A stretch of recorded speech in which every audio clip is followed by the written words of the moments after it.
This is Rod Boomer Guitar Sessions. This is episode 143, and today we are going to talk about building and growing your own music scene no matter where you live. So this could be Anytown, USA.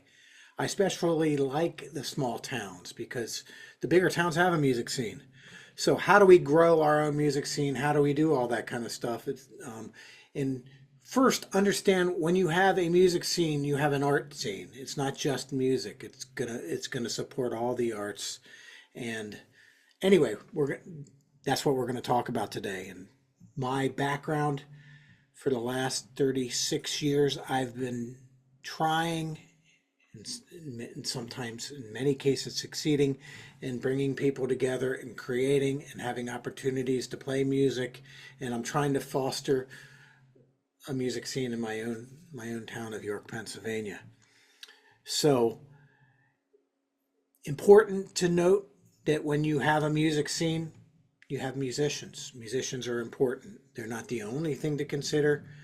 In fact, the scene requires diversity on every level. So what we need the DJs, like radio station DJs, and you have the social media experts and all that, and then the theater kids and the performing artists and the community leaders and the businesses.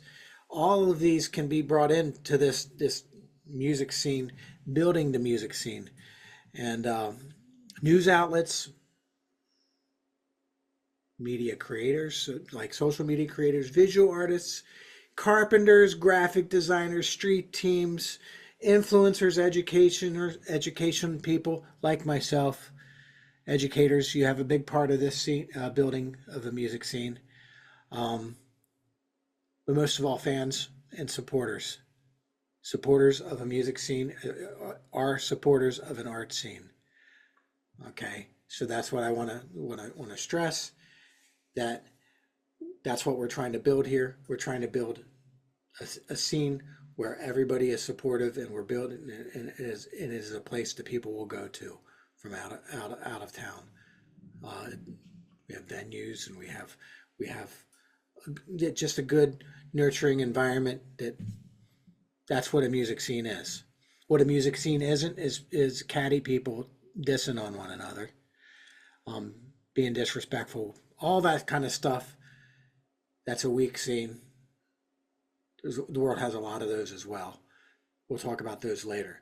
So in this lesson, what I'm going to do is I'm going to share 20 ideas. 20 ideas to how to build and grow your own music scene, no matter what town you live in. Okay, so number one, start with a hub. When I say a hub, a place, a gathering spot that we can all gather, and we can play music, and we can have meetings, and we can talk, and we can hang out. A music scene needs a hub. Hubs can be restaurants. Hubs can be community centers, art centers, coffee shops, restaurants, as I said, schools, churches.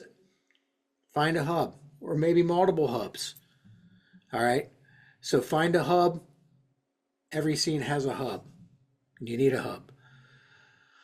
Number two, in order to have a really thriving music scene, try having open jam nights and open mics in general. Open mics where people who are like don't necessarily jam, but they can play their own music.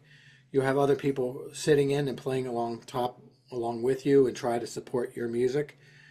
That's great for any music scene. I remember Shane Spiel and the First Capital crowd, the Mike Mails and the My Rural Radio crowd. All of these different crowds, in Anytown, USA, you should have somewhere that you like within such a radius that has open mics, and they're great places to find people. They're great places for bands to form. Number three, any music scene worth anything has youth engagement. So when I was growing up, York, Pennsylvania did not have a youth. Like, everything had to be done underground. When I say that, you had to be a really good organizer in order to get your band playing for some like a show or something. Okay, the hub when I was a kid was the York Mall.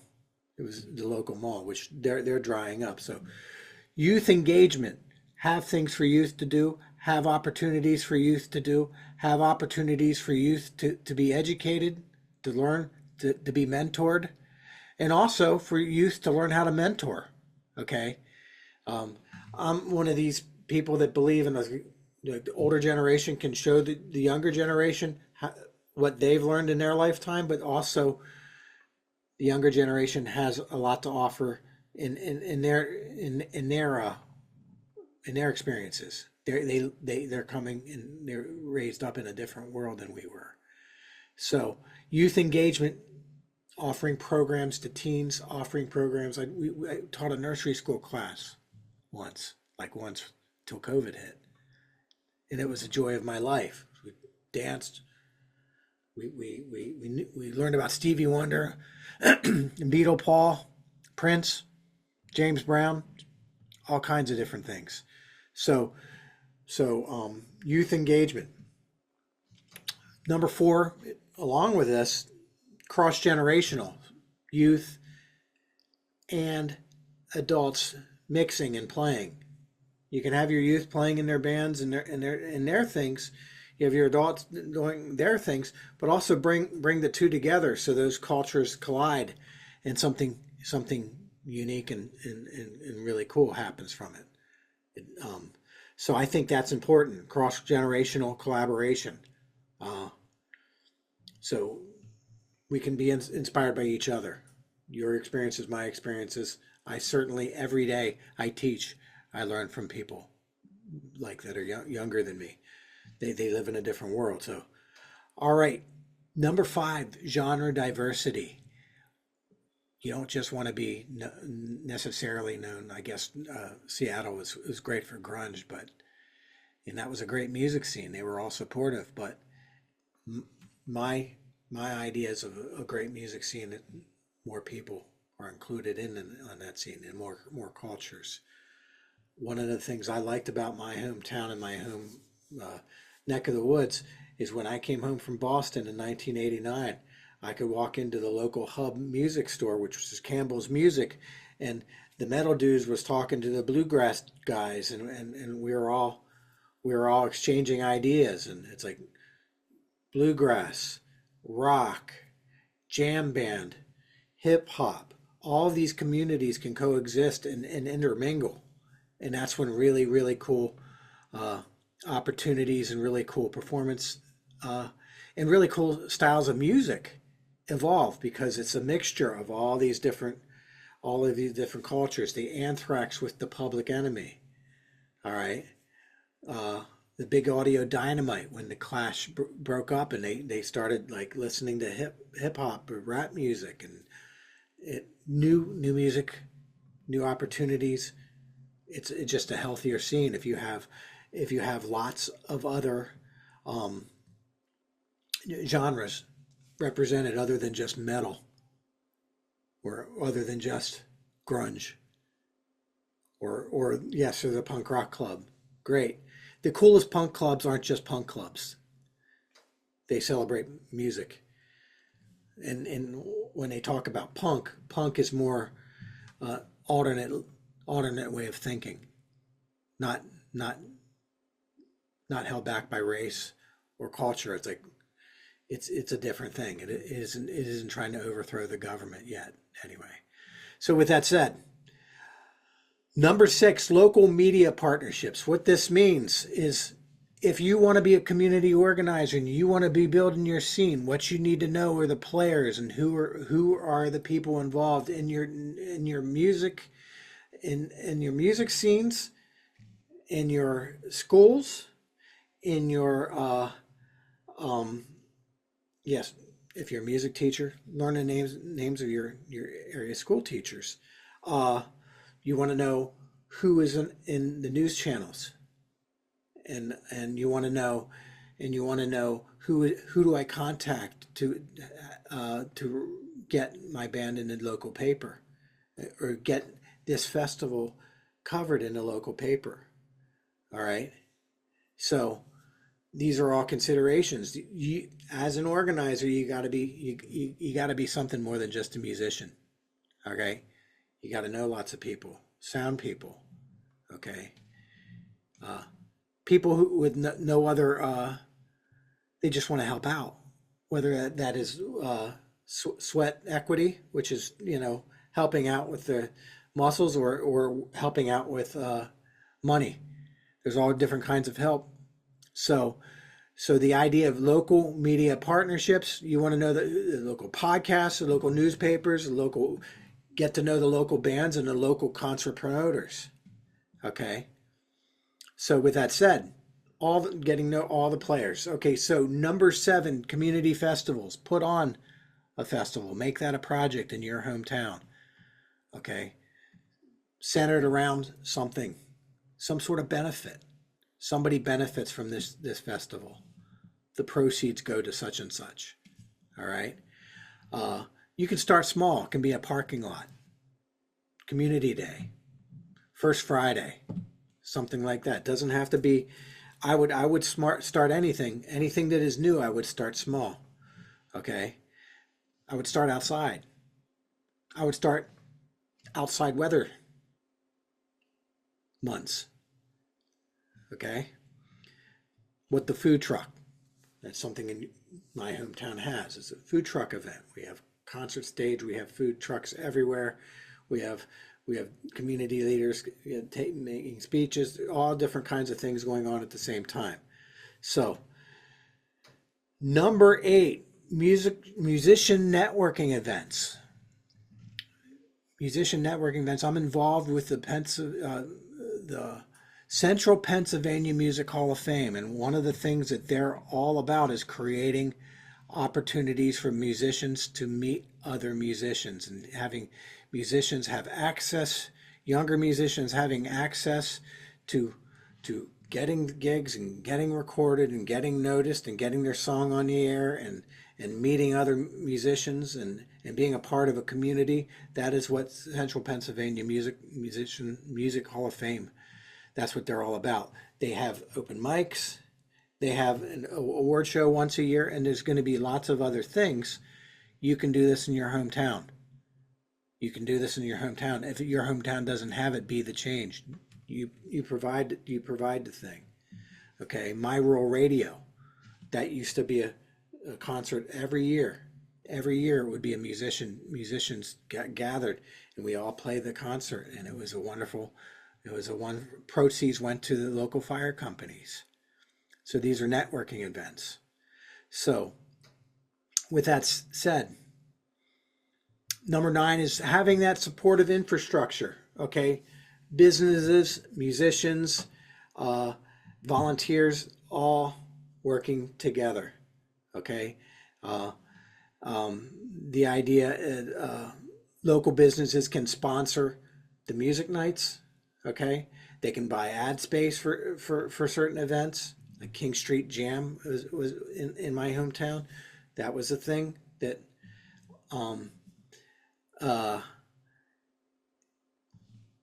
any kind of thing where businesses, and you want to supply the necessary kind of like infrastructure for all that to happen.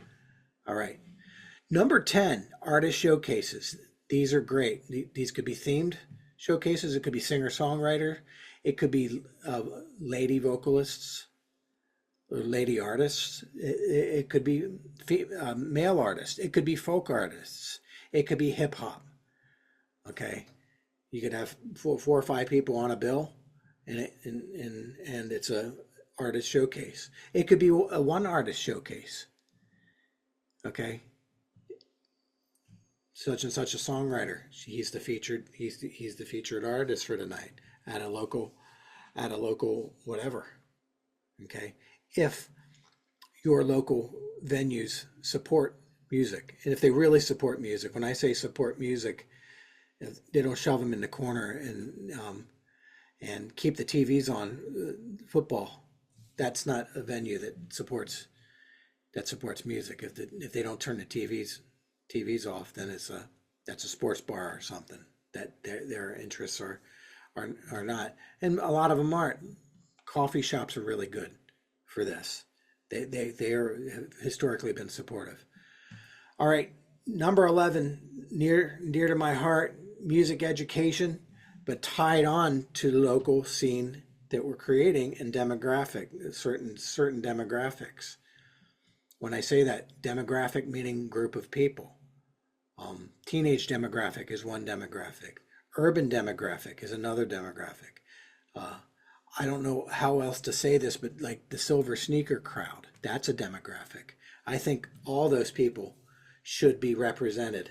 And music education, if you can offer it to everybody, then that's a cool music scene. And that is a thriving music scene. That is a thriving music areas and places and opportunities for all these people to play. And so that supplying the music education, having your education reflect the stuff that is going on in the music scene. One can be influence the other, or and which came first, we're not even sure. But as an educator, you got to be kind of like fill in the necessary stuff, fill in, teach what it needs to be taught at any given moment. That idea. So you got to be bendable. You can't have a carved in stone curriculum that we got to stick to this, because it might not be useful and it might be completely obsolete. And it should come from your scene. Your music programs should come from your scene and representing your people. Social media promotion, number 13. Lots of people, Instagram, Facebook, YouTube, all of these things. These are, and I don't have to tell you what social media is, but some of your volunteers could be social media experts in getting the word out that way, because that's how we learn about people. I don't know many people that get the newspaper anymore. They get their information from the local media, okay, whether it be social media or otherwise. But number 14, build a volunteer crew. Volunteers can be lots of different things, but they could be stagehands, they could be carpenters, they could be social media experts, they could whatever things within a scene to get the word out. These concerts are coming, this is happening, whatever the needs are. Not everybody's going to be the musician part of this scene. People want to be involved. The idea of a scene, it's not just affecting musicians, it's not just affecting the businesses, it's affecting, there's people that want to be a part of the scene that just want to help out in other ways.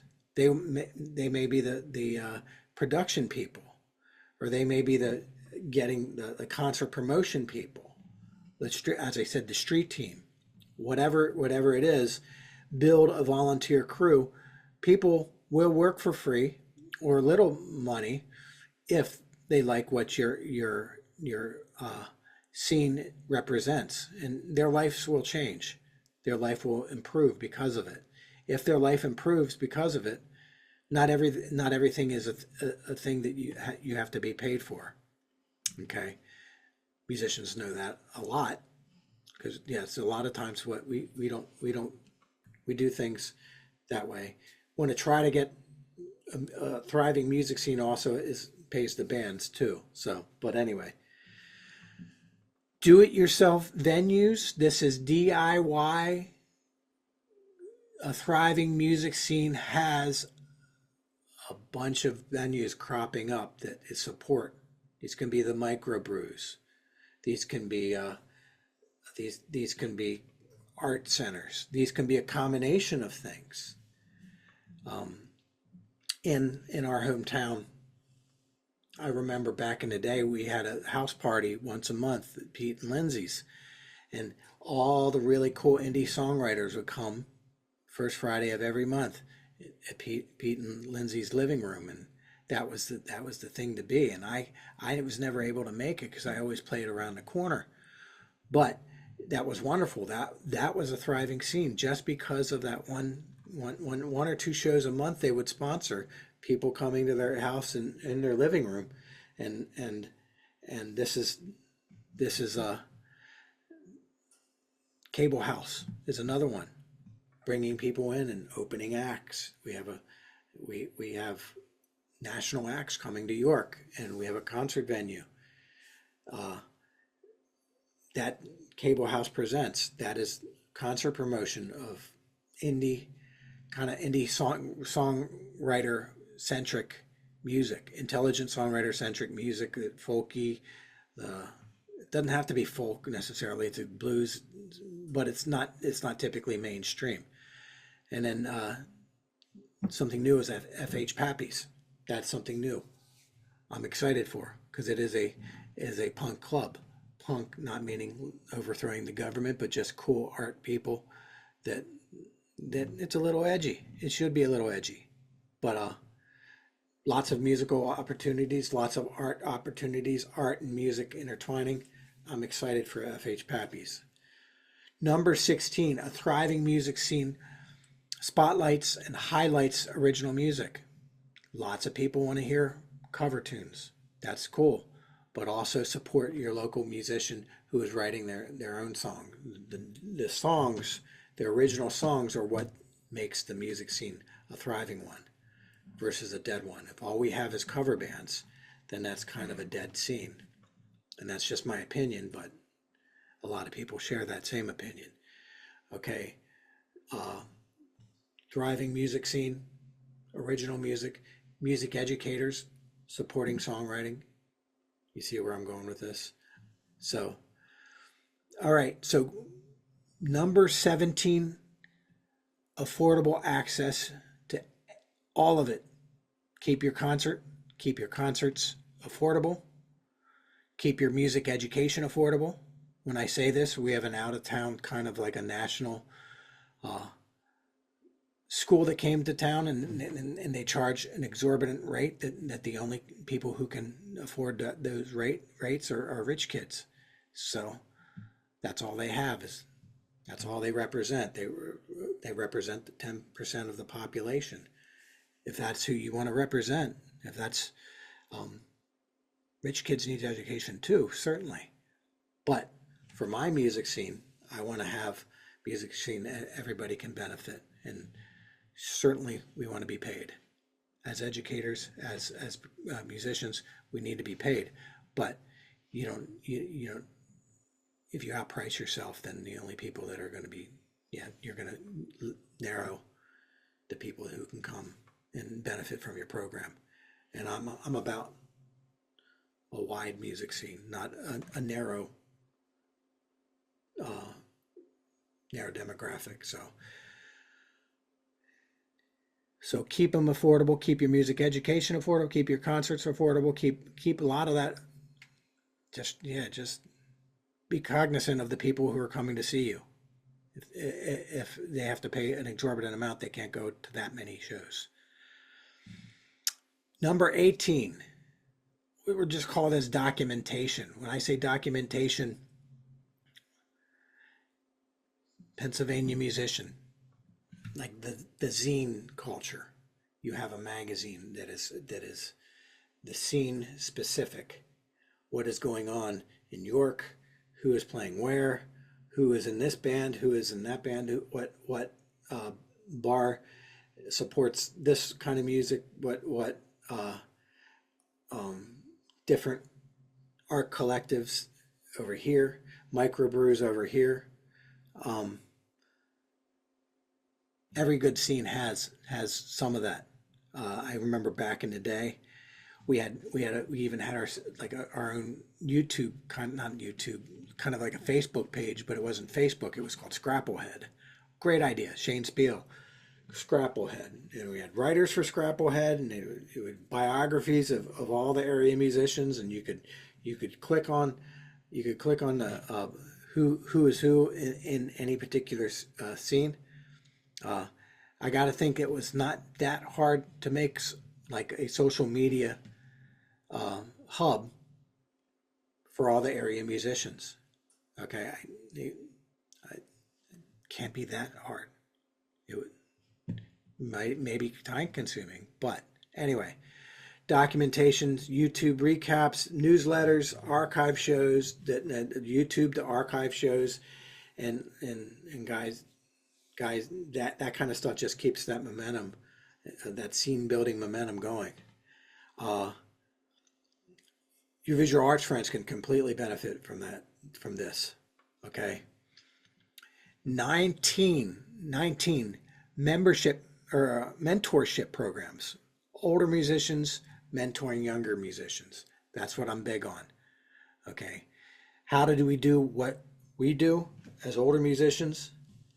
That's a dying art form. The only people who can teach it are people who had to live in a world that did not have the internet. Live in a world that had to learn this in a way that did not allow for autotune, did not allow for all these different things in technology. If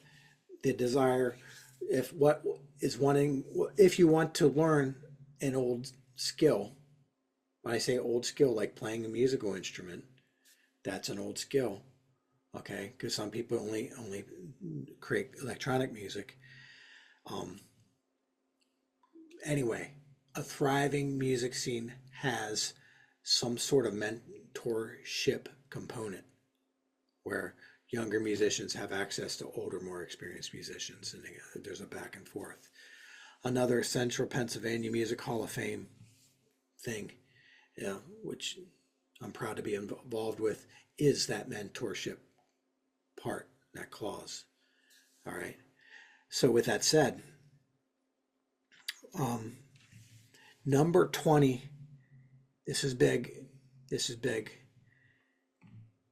You all have Facebook pages, you all have a media presence. Don't just celebrate your own triumphs. Celebrate and share the triumphs of your friends. Okay. The idea that your friend is doing well, your friend is getting noticed for his songwriting, your friend is getting noticed for people showing up to the shows, and he's gathering a following, that is no threat to you. This, to me, is very important that people understand the difference between scarcity mindset and abundance mindset. When we think of scarcity mindset, we think that everything is limited. We have limited gigs, we have limited money, we have limited everything, and I'm going to try to keep everything for myself, and I'm going to disrespect all the different musicians that are in charge, or that are my competition. That's a really childish way of thinking. It really makes you look. It's low energy. It's low vibe. It's not the way to be. Abundance mindset means there is something for all of us. There's enough for all of us. And actually, if you want a scene is not one band.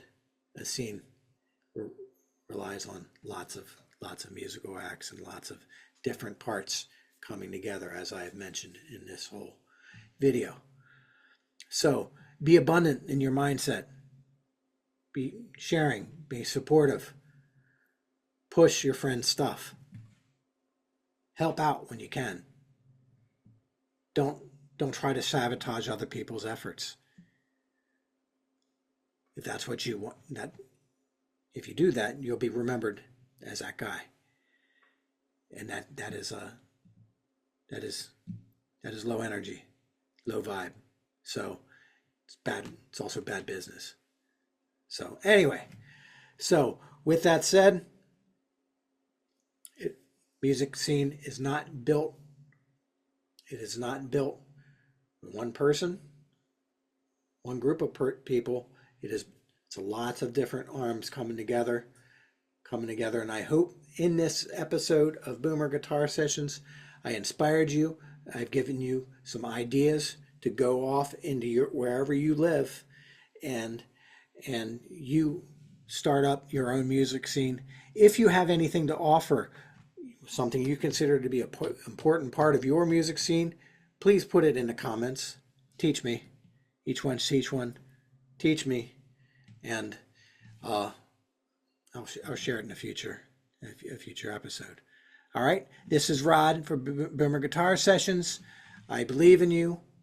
Continue doing it. Continue learning. Have fun. Support each other. Love each other. And I'll see you next time. Hi, this is Rod from Boomer Guitar Sessions. I personally wanted to thank you for being part of our community. If you like what we're doing here and you want to see more of it, please hit the like, subscribe, and share. And this helps me spread my musical messages to all over the world. Thank you.